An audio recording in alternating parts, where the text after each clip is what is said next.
오늘 요한복음 12장 44절부터 말씀인데요.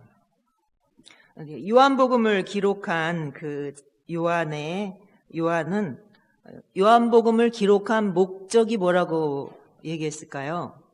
요한복음 20장 31절에서 예수님께서 하신 이 많은 일들이 이외에 너무나도 많지만 이것을 기록하는 목적은 너희로 예수님이 바로 하나님의 아들 그리스도이신 것을 믿게 하고 또 그 이름을 힘입어서 생명을 얻게 하기 위해서 기록했다라고 그렇게 이야기하죠.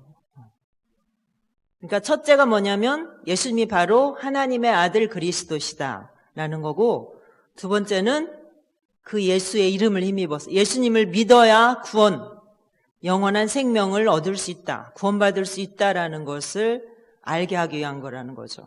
근데 이 두 가지가 따로따로가 아니죠. 별개의 목적이 아니라 하나죠. 같은 거죠. 왜냐하면 예수님을 믿는 것과 구원은 예수님을 믿음으로 구원받기 때문에 뗄래야 뗄 수 없는 관계. 그래서 요한복음의 기록 목적은 예수님을 믿어야 구원받는다라는 것을 알도록 하기 위해서 요한복음을 기록했다라고 그렇게 말씀을 하고 있습니다. 자, 오늘 예수님의 하신 말씀인데요. 예수님께서 외쳐 이르시되, 예수님께서 아주 마지막 죽음을 앞에 두시고 힘있게 아주 강하게 그렇게 말씀을 하고 계시는 것입니다. 지금까지 예수님께서 많은 말씀들을 하셨지만 오늘 다시 한번 예수님께서 자신이 누구인가, 내가 왜 이 땅에 왔는가, 이 세상 마지막을 심판할 이가 누구인가 하는 것들에 대해서 말씀을 하고 계셔요. 자, 오늘 44절, 45절을 먼저 한번 읽어볼까요? 시작. 예수께서 외쳐 이르시되 나를 믿는 자는 나를 믿는 것이 아니요 나를 보내신 이를 믿는 것이며 나를 보는 자는 나를 보는 것이니라. 아멘. 자, 예수님이 곧 하나님이시다라고 말씀을 하시는 거죠. 예수님을 믿는 자는 바로 예수님을 보내신 하나님을 믿는 것이다. 예수님과 하나님은 동등하신 분이다라는 것을 말씀을 하고 계십니다. 이사야서 43장 11절에 보면은 나 외에는 구원자가 없다라고 그렇게 말씀을 하세요. 이거는 하나님께서 이사야 선지자를 통해서 하신 말씀이죠. 그리고 사도행전 4장 12절에 보면 11절 12절에 보면 예수님 베드로가 이렇게 말하죠. 예수는 너희 건축자들의 버린 돌로서 집 모퉁이의 머릿돌이 되었느니라. 다른 이로서는 구원을 받을 수 없나니 천하 사람 중에 구원을 받을 만한 다른 이름을 우리에게 주신 적이 없다. 주신 일이 없다라고 베드로가 그렇게 성령이 충만해서 예수님만이 우리의 구원자다. 너희 유대인들이 예수님을 버렸지만 십자가에서 죽였지만 하나님께서 보내신 유일하신 구원자다. 천하 사람 중에 구원받을 만한 다른 이름을 하나님께서 우리에게 주신 일이 없다라고 그렇게 말씀하십니다. 그러니까 하나님께서 이사야 선지자를 통해서는 나 외에는 구원자가 없다라고 말씀하셨고, 예수님을 지금 베드로는 예수님이 다른 이로서는 구원받을 수 없다. 예수님 밖에는 구원자가 없다. 하나님께서 예수님 밖에는 구원자로 보내신 일이 없다라고 말씀하시죠. 그러니까 하나님과 예수님이 결국은 어때요? 같은 분이란 하나라는 거예요.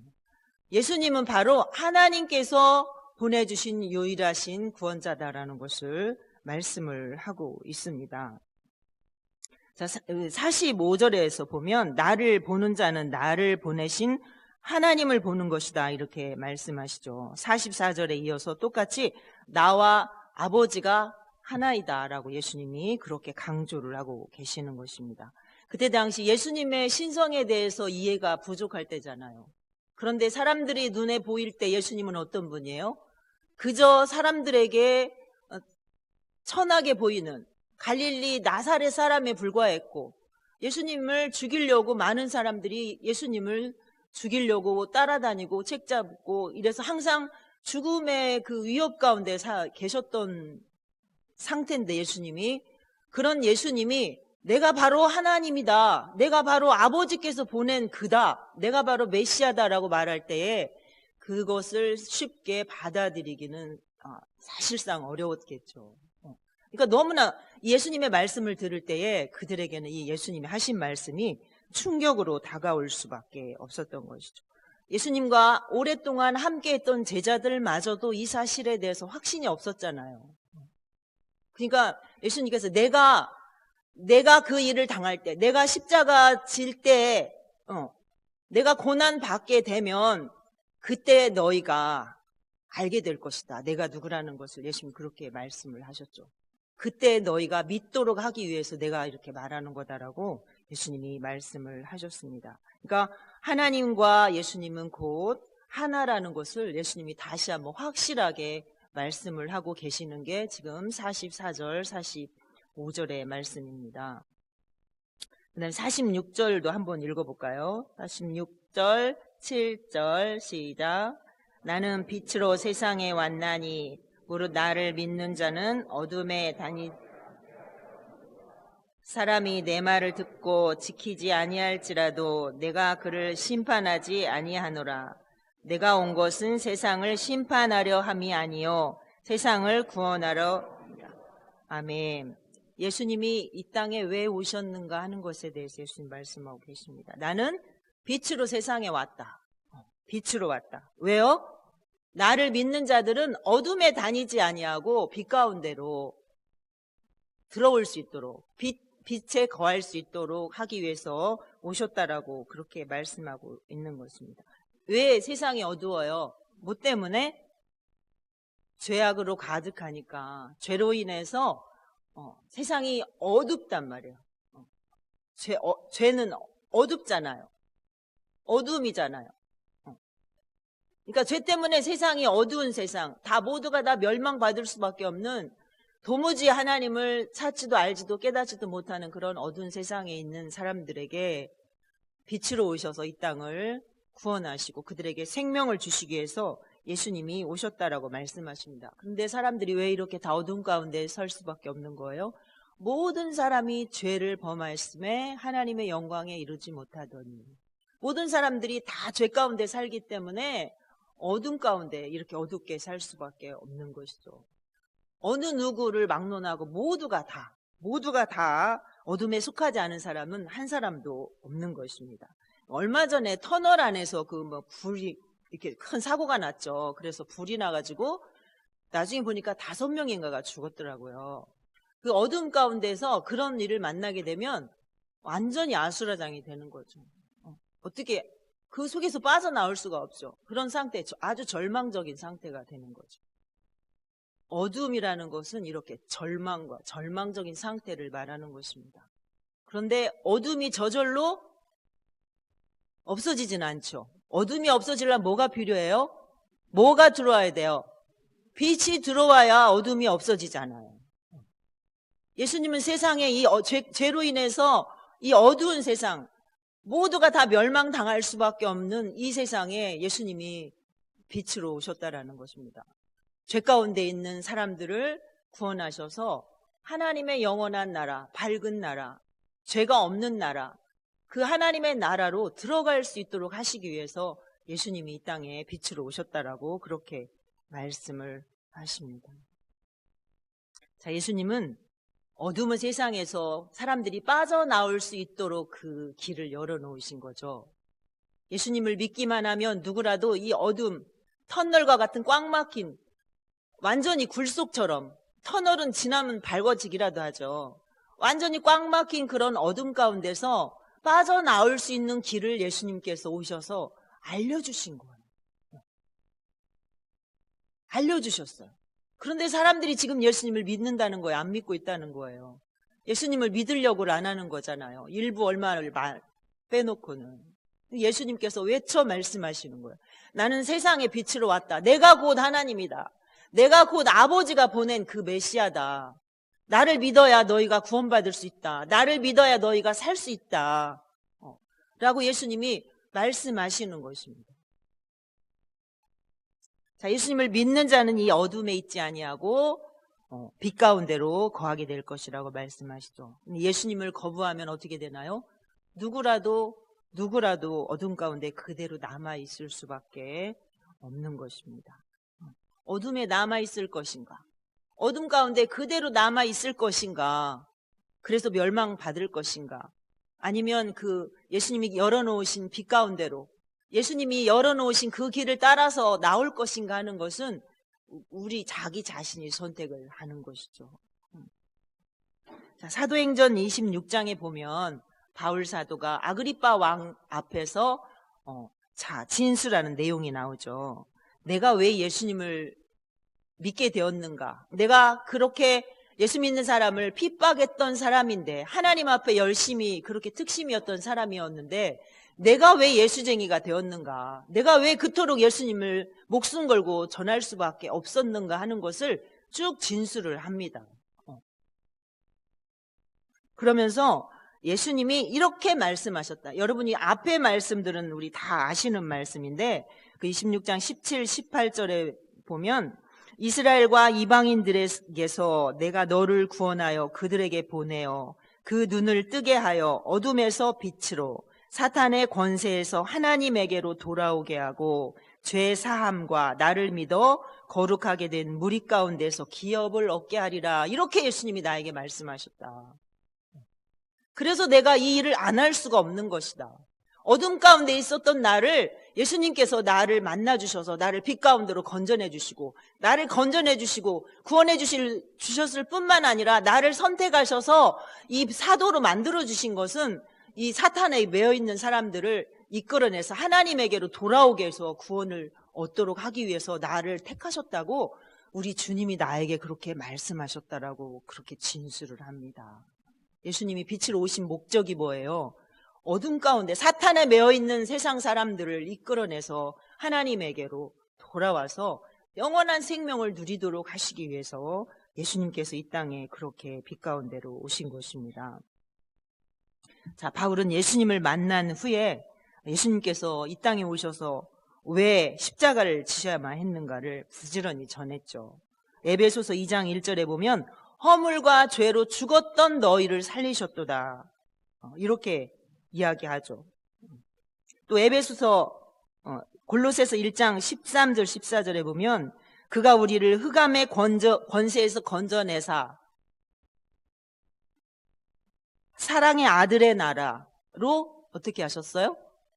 옮기셨다 그랬어요. 그가 하나님께서 우리를 흑암의 권세에서 어둠 가운데서 건져내셔서 사랑의 아들의 나라, 주님이 함께 하시는, 주님이 계시는 그 사랑의 아들의 나라, 하나님의 아들의 나라, 하나님의 나라로 우리를 옮기셨다 이렇게 말씀을 하셨습니다. 그래서 그 아들 안에서 우리가 속량 곧 제사함을 얻었느니라 이렇게 기록을 하고 있습니다. 자, 예수님이 이 땅에 왜 오셨다고요? 왜 오셨어요?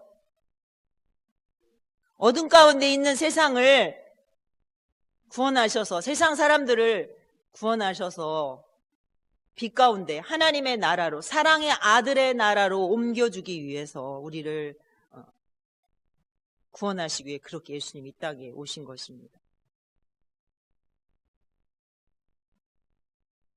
예수님은 이렇게 말씀하시죠. 47절에 내가 사람이 내 말을 듣고 지키지 아니할지라도 내가 그를 심판하지 아니하노라.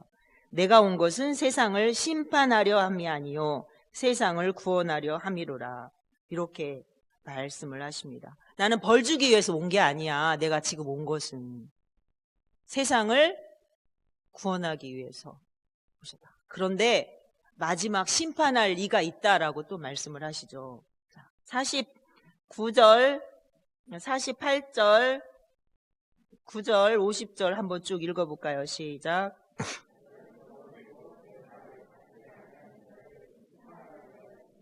곧 내가 한 그 말이 마지막 날에 그를 심판하리라. 내가 내 자의로 말한 것이 아니요 나를 보내신 아버지께서 내가 말할 것과 이를 것을 친히 명령하여 주셨으니 나는 그의 명령이 영생인 줄 아노라. 그러므로 내가 이르는 것은 내 아버지께서 내게 말씀하신 그대로니라 하시니라. 아멘. 마지막 심판의 근거는 뭐예요? 바로 예수님께서 하신 그 말. 예수님이 내가 한 말이다. 예수님께서 하신 말씀이라는 거. 나를 저버리고 내 말을 받지 아니하는 자를 심판할 이는 곧 내가 한 그 말이 그를 심판한다. 이렇게 말씀하세요. 자, 요한복음 14장 6절에서 예수님 뭐라고 하셨어요? 내가 곧 길이요 진리요 생명이니 나로 말미암지 않고는 아버지께로 올 자가 없다라고 말씀하시죠. 예수님이 그렇게 가르쳐 주신 거예요. 가르쳐 주신 말씀으로 가르쳐 주셨어요. 예수님을 믿는 자마다 멸망하지 않고 영생을 얻는다라는 거죠.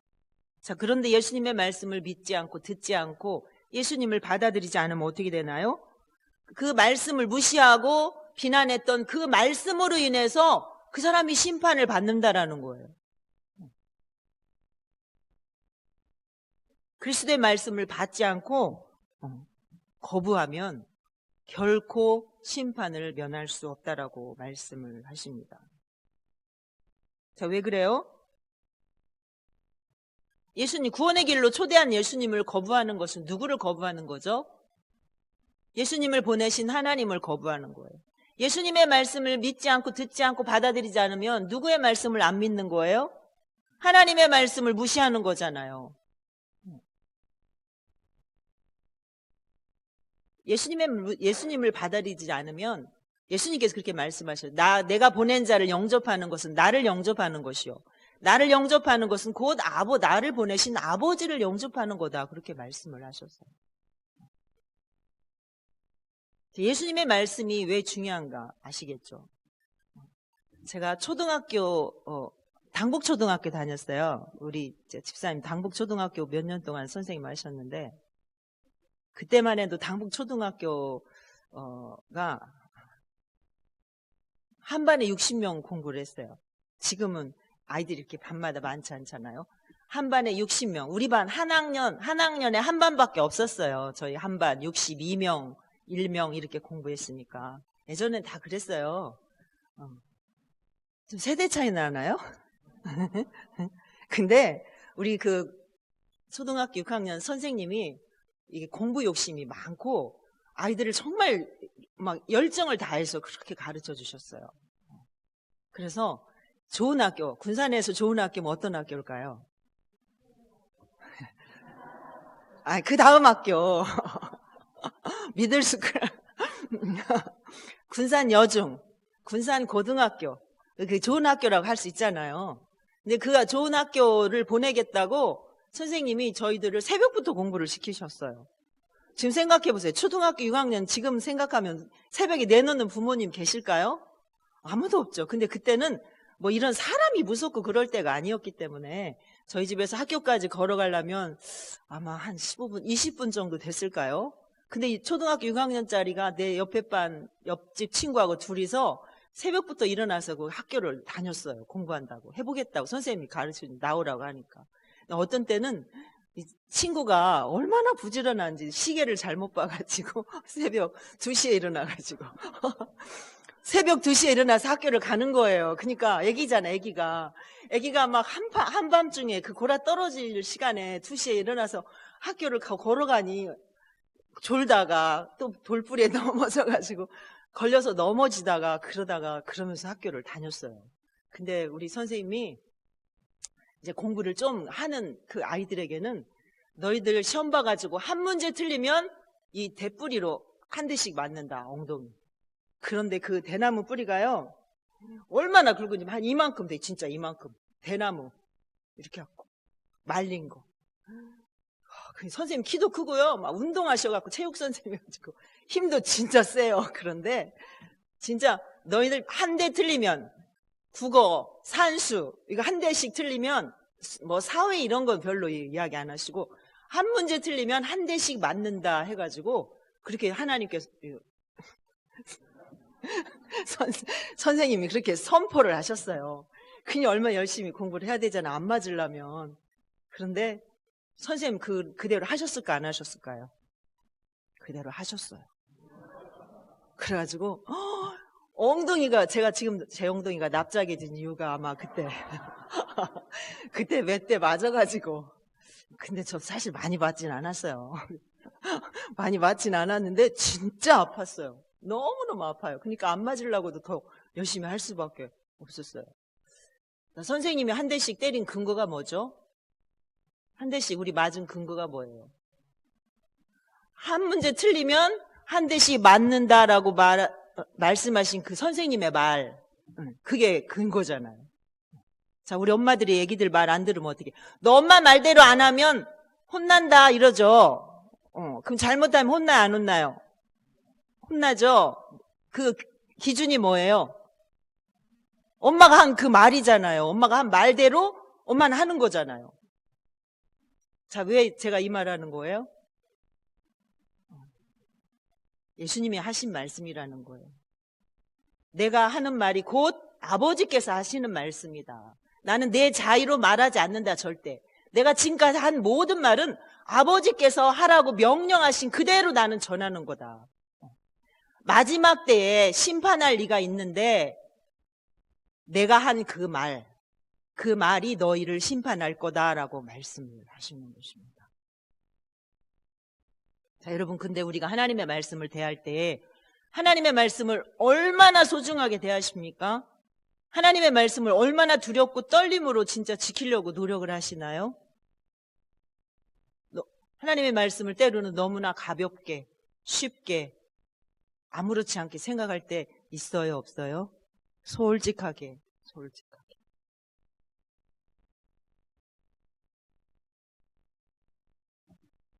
자, 내가 이르는 것은 내 아버지께서 내게 이르신 그대로니라. 결국 내 말이 아버지의 말이다라고 말씀을 하시는 것입니다. 예수님은 하나님께서 이 세상을 구원하라고 보내주신 분이십니다.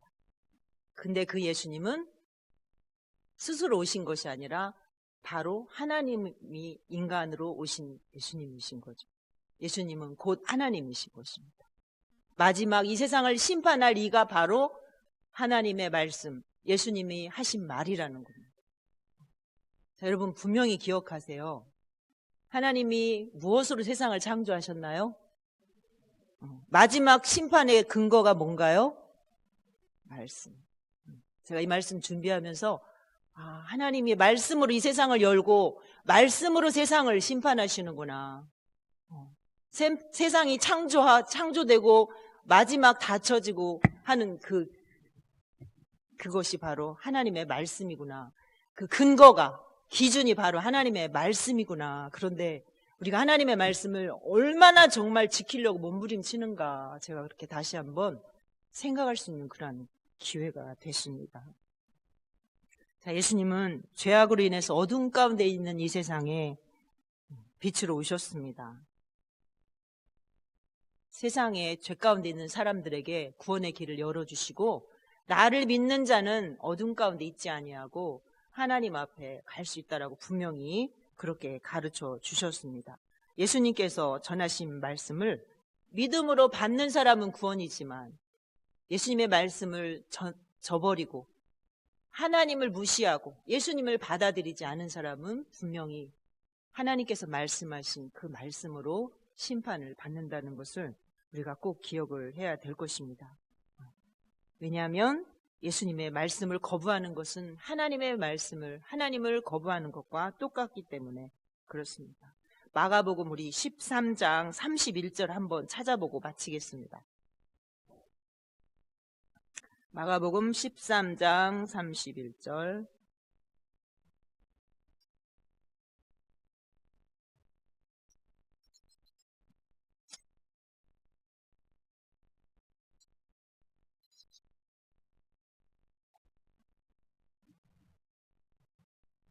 (30절) 한번 읽어볼까요? 시작. 내가 진실로 너희에게 말하노니 이 세대가 지나가기 전에 이 일이 다 일어나리라. 이게 무슨 말이에요? 마지막 때를 말씀하시죠. 31절 시작. 천지는 없어지겠으나 내 말은 없어지지 아니하리라. 아멘. 여러분, 우리가 하나님의 말씀을 떠나면 왜 안 되는지 아시겠죠? 하나님의 말씀을 결코 가볍게 여기지 않도록 늘 말씀 가까이 하시고, 우리 지금 계속해서 셀 모임 못하는데 셀라이프 가지고 매일매일 묵상하시면서 주님과 말씀으로 교제하시는 그러한 또 한 주간이 됐으면 좋겠습니다.